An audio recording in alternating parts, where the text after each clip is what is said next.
Good morning and welcome to episode 74 of Duval Rundown. My name is Gus Logue. Today we got a pre-recorded interview with Arif Hasan from Wide Left Football to learn more about new Jacksonville Jaguars offense coordinator Grant Udinski, who previously spent time with the Minnesota Vikings, who Arif covers full-time as a beat reporter. So I thought it was a really good conversation, definitely learned a lot. So I'll just go ahead and get that started. But if there's any live viewers and listeners, feel free to drop some comments or questions and I'll get to them after. But here's Arif. Today we're welcoming in a very special guest, Arif Hasan, someone whose work I've been reading for a while now. Arif covers the Minnesota Vikings for his website, his Substack, Wide Left Football. Definitely recommend checking it out. Arif is one of those people that even though he covers an entirely separate team, still read his work because he's very good at what he does a lot of good draft content too. So we'll dive into that a little bit closer to the end of the episode. But we wanted to talk to Arif today about Grant Udinski, the new Jaguars offensive coordinator who was previously assistant head coach and quarterbacks coach up in Minnesota. But Arif, thanks so much for taking the time to join me today. Welcome to the show. Yeah, thanks for having me. Appreciate the kind words. Yeah, no, of course. Well, we'll get right into it. I wanted to start by asking when Grant Udinski first got onto your radar, because there's certainly a lot of things that we can talk about for what he did and how much of a hand he had in building the Vikings offense and developing their quarterbacks and stuff like that. But I'm just curious when he was hired to the Vikings and when you were kind of in the position that I'm currently in, trying to learn about a new coaching member on the team. Just like what were your takeaways from him then? Did you really know much about him, or did you kind of just know that he had followed Matt Rule around a little bit before Minnesota? Yeah, no, that's kind of all I had. I mean, he was hired, I think, in 2022 as some kind of like special projects coordinator. It was kind of unclear what his role was, but also like these kinds of things happen all the time in football. And so it didn't really strike me as something kind of worth digging deeper on. But then he was named in 2023 as the assistant quarterbacks coach, which is not a role he had when he was initially hired in 22. And he was kind of worth like asking around, but again, at the time, all kinds of people get named to assistant coach roles. And so I heard a little bit about him and I'd known a little bit about kind of the regard that the Vikings had for him. They thought he was, pretty smart guy. But then he got promoted to assistant offensive coordinator. And like, I think that's interesting. Right. Yeah. And so from there, you kind of begin to ask questions like, what's the deal? And I think that his role, both in 2023 in kind of assisting and bringing up all of the quarterbacks that the Vikings had to go through, and then obviously this year in getting Sam Darnold, and then, also making sure that JJ McCarthy, when he was available to participate in any kind of coaching, was ready. And knowing that, the assistant quarterback, often the person working with the backups, often working with, players that are being developed, while the, primary quarterbacks coach is the one that is working with the starter. And it's kind of the split that often happens. Mm-hmm. Knowing how often the Vikings ended up leaning on these guys, it was kind of interesting to try and figure out like what Udinski was doing. And, again, asking around, I'm sure you've seen the Ben Gessling article over in the Star Tribune kind of breaking him down, but asking around, a lot of the stuff that I had heard is very, very similar to what Gessling wrote, that they really had a high regard for his grasp of the game, that they think of him as somebody who's got, this towering intellect, which is always nice to see, right? But I think beyond that, one of the things that Kevin O'Connell really emphasizes in the coaches, and probably one reason that this guy got promoted in 2 consecutive years of the Vikings, is how effectively he communicates the concepts that he learns. And I think that's one reason that he was so effective in, patching together this group of backups, ended up playing for the Vikings, because I don't know if people are aware of 4 different quarterbacks played for the Vikings in 2023. So everyone knows Kirk Cousins, of course, but you also had Joshua Dobbs, you had Jaron Hall, you had Nick Mullins, and getting all of those guys ready for games and having the kind of season that they did, honestly, I thought spoke well to Udinski, especially after that first Josh Dobbs game. That first game, kind of a wild situation. You had, 2 quarterbacks hurt heading into the game. Jaron Hall starts, and then he gets a concussion. So, Dobbs has to come in. I don't know that Udinski had very much role in the outcome of that game, but from there, it was kind of this joint effort from all the quarterbacks coaches to make sure that you start translating systems, because Dobbs has been in a lot of systems, but he'd already done essentially 8 weeks of play with the Arizona Cardinals. And so kind of translating what the Vikings were doing and what language they're operating in to what, Josh Dobbs might be familiar with, that's a pretty monumental task. And my understanding is that Udinski played a really significant role in that. Also, it very much seems like the Vikings prize him, not just for, they call it like a photographic memory. I think we see a lot of, offensive coaches especially, but we see a lot of coaches kind of get tagged at that. I don't know if that's true. Certainly a lot of people seem to think it is, though it might be. But I think beyond that, he is kind of somewhat lateral thinking. The ability to approach problems from another angle is something that you don't actually see all that often in coaching. And so I think that when you do see it and it is effective, it's something that you tend to value a lot. And so that's my impression of this guy. It seems like I was actually kind of surprised that he, got a job outside the organization this quickly. Yeah. They certainly thought he was on a rocket ship, but even guys that, are tagged this like label a bit more time. So obviously he must have nailed something in the process for people to be impressed enough to kind of take that risk. So certainly somebody who's really, really highly regarded in the organization. Yeah, I mean, they're doing that throughout not just the coaching staff, but the building. Obviously, a first-time head coach in Liam Cohen, first-time NFL defensive coordinator in Anthony Campanile, first-time executive vice president of football operations and Tony Pacelli, their former and Pro Football Hall of Fame player. So, yeah, definitely a lot of firsts in Jacksonville. Definitely a lot of youth movement, even outside of just what the current roster is. So, yeah, definitely the big thing on Udinski's resume from Minnesota was working with all the different quarterbacks. I think the stat that jumps out is that the Vikings games in a row with 3 different quarterbacks during the 2023 season, which is pretty spectacular. Yeah. And so, definitely Udinski's main job in Jacksonville is going to be developing quarterback Trevor Lawrence and trying to maximize his potential, especially because Liam Cohen is going to be calling plays in Jacksonville. And so I had someone ask me a couple weeks ago, which is a good question. I thought, what exactly is Grant Udinski going to be doing since Liam Cohen is going to be calling plays? And obviously, there's a lot that offensive coordinators will do even without calling plays. But could you kind of try to answer that question? He's not calling plays. His top priority is going to be developing Trevor Lawrence. But what other tasks do you see Grant Udinski being able to help out in potential special projects that you might have? Yeah, for sure. You're right. This question kind of gets asked all the time. I mean, the Vikings have a play calling head coach and an offensive coordinator in Wes Phillips, right? And I think that one way to kind of think of it is, a customer might be ordering off the menu and they may be happy or unhappy with what food they order off the menu, but ultimately it's the chef's responsibility to put together a good menu, right? Mm-hmm. All of the things that you need. And you think about how a restaurant operates, it's not just putting together a menu in terms of, the kind of dishes that you can create, but also you have to be in charge of ordering all the ingredients, putting everything together, kind of instructing everybody who's in charge of putting together the dishes, how to put together those dishes. And ultimately you wouldn't say that the customer was primarily responsible for their experience, right?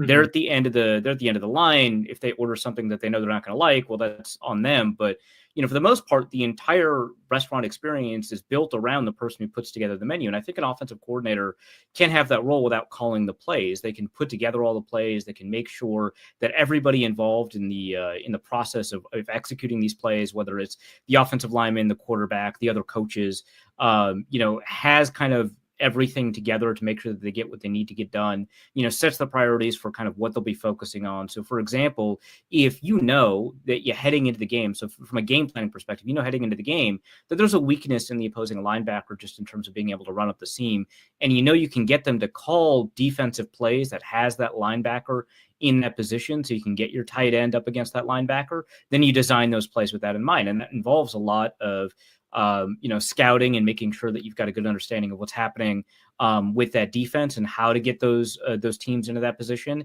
It also means that you need to have a good understanding of your personnel. If you don't have a tight end who can do that, you don't need to call those plays. And so, organizing those matchups or exploiting holes in the defense, finding out ways to create those holes and also exploit them is a big part of what an offensive coordinator does. Even if he's not calling the plays, he's putting together all of the pieces needed in order for that offense to be successful. And then it also kind of filters down. So you say, hey, this offense is going to be kind of built around maximizing that intermediate range. For example, we know that Trevor Lawrence is really good on these outside intermediate throws. We want him throwing these corner routes. We want him throwing these deep outs. We want him to hit kind of the 15 to 22-yard range where we think he's better than most players in the league. So how do we maximize that? Well, obviously you design the plays around that, but also you make sure that the quarterback's coach knows what footwork he needs to operate in order to do that successfully, to know that the progression of the play that you're calling for requires that the quarterback do X, Y, Z on beats 1, 2, and 3 of the play. And so you've got your quarterback coach on the same page as you. You got to make sure that the tight ends and the receivers know when to break routes, when not to break routes, how to adjust, what they do on their defense. And so there's a lot of things that go into offensive game design that, at the end of the day, we see on Sunday the plays getting called, and that's the part that we talk about. And it's important, right? Play sequencing is important. Getting the right plays in is important and all that. That's obviously important, but making sure that you have the right plays and making sure that your players are put into a position where they can execute those plays, the offensive coordinator is in charge of that whole ship. And so I think we overfocus, on the play calling aspect of it, but the offensive coordinator is in charge of so much throughout the week and in the offseason to make sure that the play calling can be, put into a position where it can, put points on the board. Right. That was a great explanation. The only thing that I would add is to reemphasize the point that you made earlier about Udinski being kind of a lateral thinker and being able to bring new ideas. I think that's definitely something that was lacking in Jacksonville under the Doug Peterson era, especially on the offensive side of the ball, is that they just didn't have a lot of new ideas. It was just like Doug Peterson and Press Taylor were kind of running largely what worked for them in Philadelphia. And so it's not like, even though Grant Udinski kind of has a connection where he coached underneath Kevin O'Connell, who coached alongside or with Liam Cohen in Los Angeles under Sean McVay, it's not like Udinski is just going to be Cohen's minion, where he's essentially like a translator saying, this is how Cohen wants you to do it. This is what it means. Udinski will be able to bring in his own ideas for sure and have different perspectives, which is definitely important. Arif, I wanted to read out a couple quotes to you from Liam Cohen's introductory, or actually not Liam's, from Grant Udinski's introductory press conference a couple weeks ago, and just try to get your thoughts on a couple of them as he's talking about certain people. So the first one, he was talking about why he took the job with Liam Cohen. He said Cohen had a great track record, but he was mostly saying that they are aligned philosophically and see a lot of things the same way. The quote is, how we want to attack things philosophically. We talk about being fundamentally sound, talk about attacking on offense, situational masters, and most importantly, being tough. And so that's a lot of buzzwords. My question for you is, I'm kind of assuming that that's a lot of Liam Cohen buzzwords or a lot of kind of Jaguars-oriented buzzwords. But I don't know if any of those like kind of stood out to you as something that he picked up from Kevin O'Connell, and kind of less so about the buzzwords, but more so what do you expect Grant Udinski to bring over from Kevin O'Connell's offensive philosophy? Yeah, I think, well, one of the buzzwords that does stand out as a Kevin O'Connellism is situational masters. I mean, obviously, every coach is going to tell you they want to be good at situational football. Right, yeah. But it seems like the O'Connell Vikings have been far better at situational football than I can recall a Vikings team being going back a couple of decades. And I don't know if that's, a product of having kind of the right. I mean, it's always good to have someone like Justin Jefferson, right? But it could be a product of just having players that are good, and good players will perform well in good moments. But I think the thing that stands out to me is that Kirk Cousins was remarkably well known for not being able to lead comebacks. Like, as soon as you're down 10 in the fourth quarter, it's like really difficult to get that done. As soon as Kevin O'Connell comes in, Kirk Cousins leads the league in fourth quarter comebacks in a single season. I mean, it's incredible. They lead the largest point differential comeback in NFL history against the Colts. I think a lot of that has to do with kind of a situational understanding and knowing that, as you kind of, move further in a deficit, you should be more comfortable taking risks. And as you move further in the positive in point differential, you should be taking fewer risks, stuff like that, knowing where the sticks are and, creating opportunities for your quarterbacks to kind of understand what they need to do in order to accomplish their goal on that drive. And maybe, fitting them with the mindset that they got to enter every drive with a particular goal that might be different from drive to drive based off of what that situation is. And that might kind of inform their thinking or their play calling or whatever. And so I don't know kind of all of the ways that one becomes really good at situational football versus really bad. I know that when the Vikings have been bad at situational football, that they practiced it a ton and it didn't do anything. The fact that they were like really, they did a ton of 2-minute drills in practice and it was nothing, right? So there's something more than that. And whatever Kevin O'Connell did has been effective. And so if that can be ported over, obviously that's going to be a huge advantage. But I think aside from that, if we put aside buzzwords like, you got to be tough. Everyone wants to be tough, right? You got to be fundamentally sound. Everyone wants to be fundamentally sound. If you take a look at the things that, especially just people in that whole McVay Shanahan school have emphasized that are somewhat unique about their offense versus other offenses you might find around the NFL, one phrase that'll come up a lot is the phrase illusion of complexity. Shanahan has used it, LaFleur has used it, and Kevin O'Connell has used it. And I wouldn't be surprised if at some point you hear Liam Cohen or Grant Udinski use it. But the idea is that offenses look complex to opposing defenses and are for the offense themselves to execute. And the way that we've seen McVay and especially Shanahan execute that is to run the same plays out of different formations to kind of, make sure that, all 5 of your guys that are eligibles that are wide receivers or tight ends or running backs, all 5 of them break into patterns that at the end, all 5 players will be in the same spot as a previous play, but they're getting to that spot or what the pre-snap formation all look different. And so it's really difficult for a defense to kind of adjust and adapt and figure out who they need to cover, how they need to cover, and so on. And so the goal is to make sure that the offense, like the players in the offense, the tight ends, the receivers, the running backs, aren't overly burdened with all of this information. I think a lot of people think of these West Coast offenses as being really dense and difficult to follow, and necessarily true, but I think that the verbiage can get a lot. It's designed to be burdensome for quarterbacks and simple for the skill players. So I think that the tendency, the way that people think about it is a little bit mistaken, but the goal is to get players into spots they're familiar with and that they know how to execute on that offense. And so they know that, as a running back, they might be running the tight ends route that he ran 3 plays ago.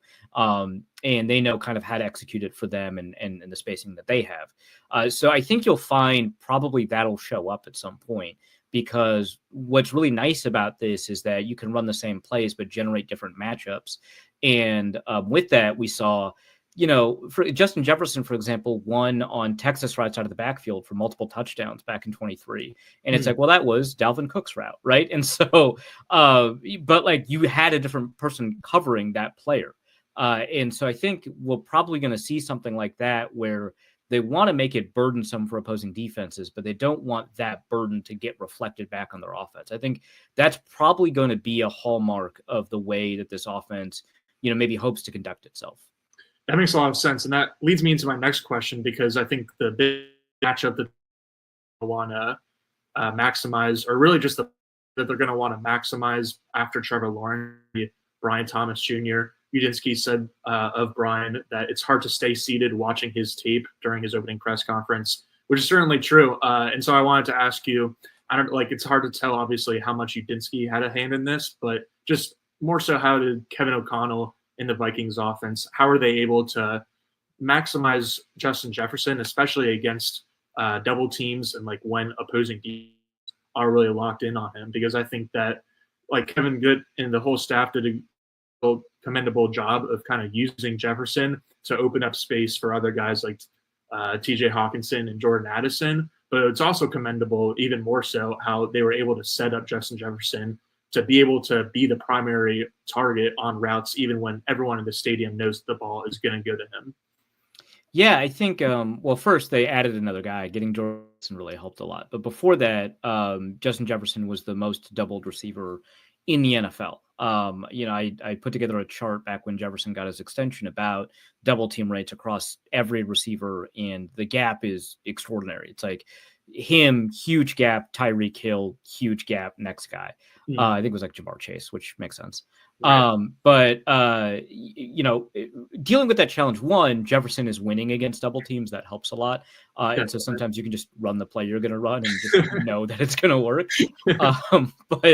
But two, I think isolating Jefferson on one which we've seen this happen time and again, right? We saw the Lions do this with Calvin Johnson. We saw the Texans do this with Andre Johnson. We've seen the 49ers do this with George Kittle, actually. Yeah, I was going to say the Chiefs and Kelsey too. Yeah. And so you've got him on one side of the field. You've got your powerful receivers that are going to draw coverage on the other side of the field. And so now a defense has to choose between whether they're going to orient their coverage to the strength of the formation, where most of the eligibles are, or to the player that's probably going to get the target. And it's a tough choice because you're probably going to be wrong by numbers. You're going to be wrong by matchup. And the Vikings exploited that a lot. And after, teams found ways to adjust to that, the Vikings moved Justin Jefferson around, of course, off the line, on the line, in the slot on occasion too. I mean, people forget that the biggest knock on Justin Jefferson coming out of the draft was he was only playing in the slot at LSU his final year there. Yeah. It turns out he's still pretty good from the slot. So kind of moving him around, that helped a lot. But, creating these situations where you isolate kind of what the nature of that double team is, and break it. Because sometimes you've got horizontal double teams where you've got players that are going to play the inside and the outside. So you go up. Sometimes you've got, these bracket double teams where you've got somebody over and somebody under. So you run a pick, right? Like figuring out kind of how teams will approach those doubles is actually one way that they've been able to open that up. And I think it's understanding that the phrase double team encompasses a lot of different approaches to defensive football and finding the weaknesses in that kind of approach. That's one reason that they spent so much when they traded for TJ Hawkinson a bit ago, is that they knew that because Jefferson was running routes primarily at the intermediate level, but they knew he's a big play guy. If we can get him on big plays, that'd be great. So they get TJ Hawkinson, and Hawkinson is now holding that defender that might be bracketing or might be underneath, moving that guy around in his zone. And if you take a look at Justin Jefferson's average depth of target when Hawkinson field versus when he was on the field, it goes up like 4 yards. Like, it is a really dramatic change. And so understanding that you've got some personnel that can help you, that's not crazy helpful when we port it over to like Brian Thomas. Of course, I think the Jaguars probably need a little bit more help for him. But if they don't get it, or if something happens that prevents that situation from materializing, I think just making sure that you stick to your bread and butter, keep the main thing. Brian Thomas's explosives are outstanding, and so you kind of maximize that. But also make sure that you throw in these kind of cheat routes. Like, I think a lot of people might remember Dirk Ketter's offense with the Buccaneers a while ago. You just had all of these curl routes, and people are like, why is he running curl routes all the time? Well, a big part of it is that it was a four verticals offense that broke to curl routes every time a defender cheated up top. And so you'd always be kind of winning. But it looked like curl routes all the time. So it looked like a non-explosive offense, but what really happens is the defense is taking it away. So if you have these routes where you can say, hey, you can run the post to the corner depending on the safety leverage, or you can run a go or a curl depending on the cornerback leverage, or you can run any of those four routes depending on whether or not you're covered by a safety or a corner, depending on their leverage or whatever, right? The level of complexity that both Trevor and Brian Thomas can handle, it will dictate the types of options that'll be given to them. I think that they'll kind of understand, like, this is probably the best way to break this defense and take advantage of the tendencies that they're using now to take away your primary receiving option. It's really difficult to scheme away defensive focus. The Vikings have done a pretty decent job of that. Probably the best way to do it is just to get other players that you can't afford not paying attention to.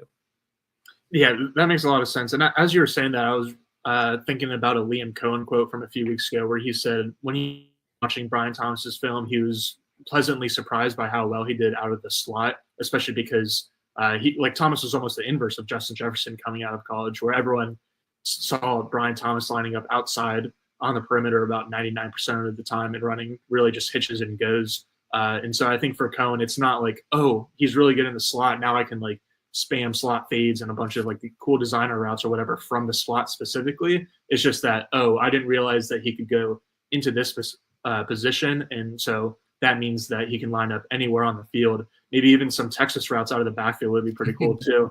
But I think Brian actually was in the backfield, didn't have any like great plays or memorable plays, but he was lined up there. And so definitely a guy you can line up all over the place. I think that also goes in hand with the point that you were making about like the illusion of complexity and kind of lining up players in different spots, but truly just running the same play from different alignments and stuff like that, different personnel too. So that's really helpful. I definitely learned a lot about Grant, but Arif, before I let you go, I wanted to ask you about next week and the months ahead because, again, you do great draft content too, in addition to your Vikings coverage. And so I don't really have any questions.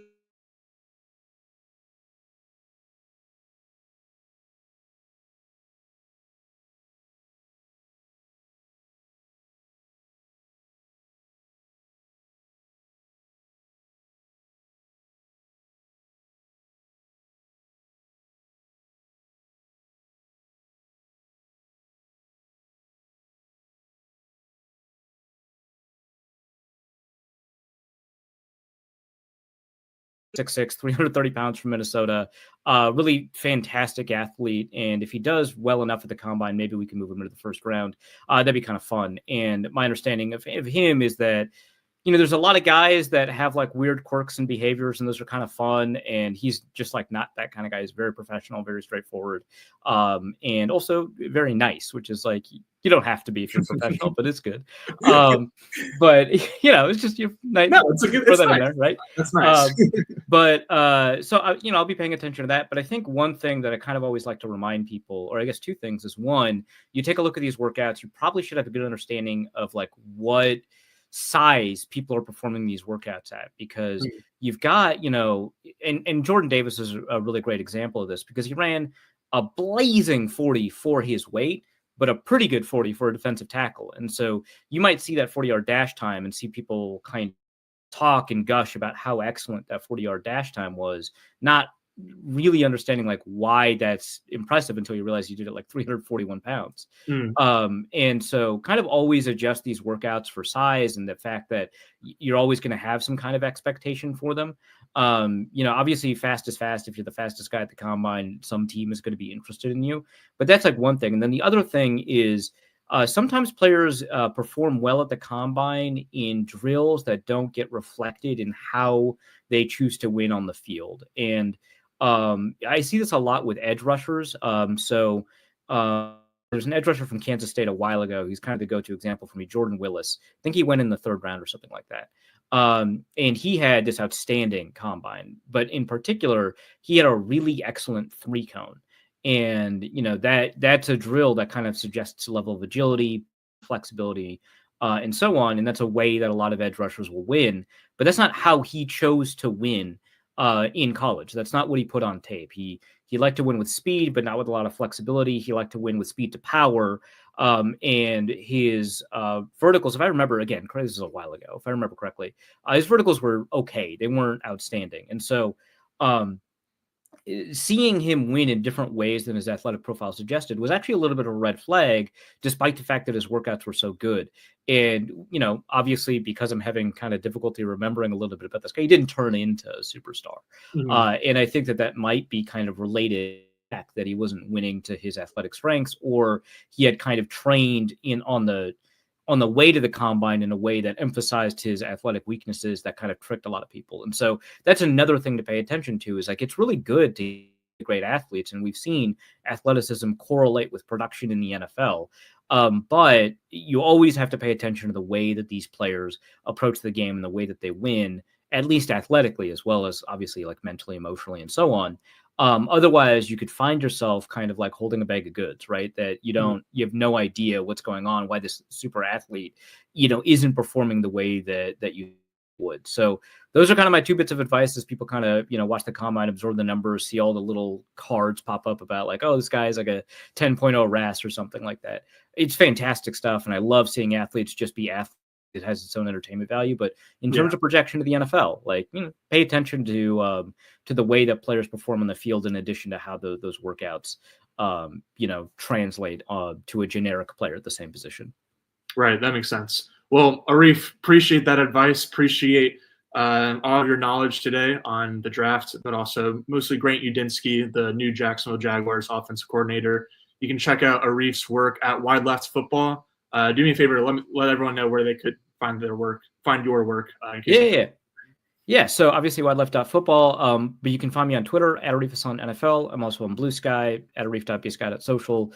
Those are really the only areas where I'm active on social media, and I post everything to Wide Left Football. So check it out there. I've got a piece from a friend of mine who wrote for the site about the first left-footed kicker to be invited to the combine in 17 years and why that's interesting and why it matters.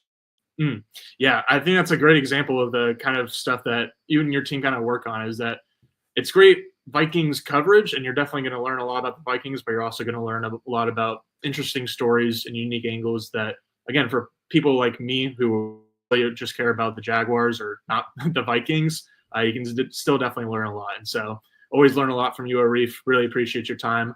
Hopefully maybe we'll have you back on someday if we get another Vikings-Jaguars rematch. I guess that did just happen in 2024. But thanks again, man. Yeah, sure. Thanks for having me. All righty. That was Arif. Don't see any comments or I see a couple comments, but no questions in the comments. So that'll do it for today's episode. We'll be back tomorrow at 9:04 a.m. with Mia O'Brien, who's been at the NFL Combine in Indianapolis since Monday afternoon, I believe. So I'm sure she's got plenty of nuggets to share from what she's picked up. So 9:04 a.m. Eastern tomorrow. See you guys then. Thanks as always for watching/listening. Peace.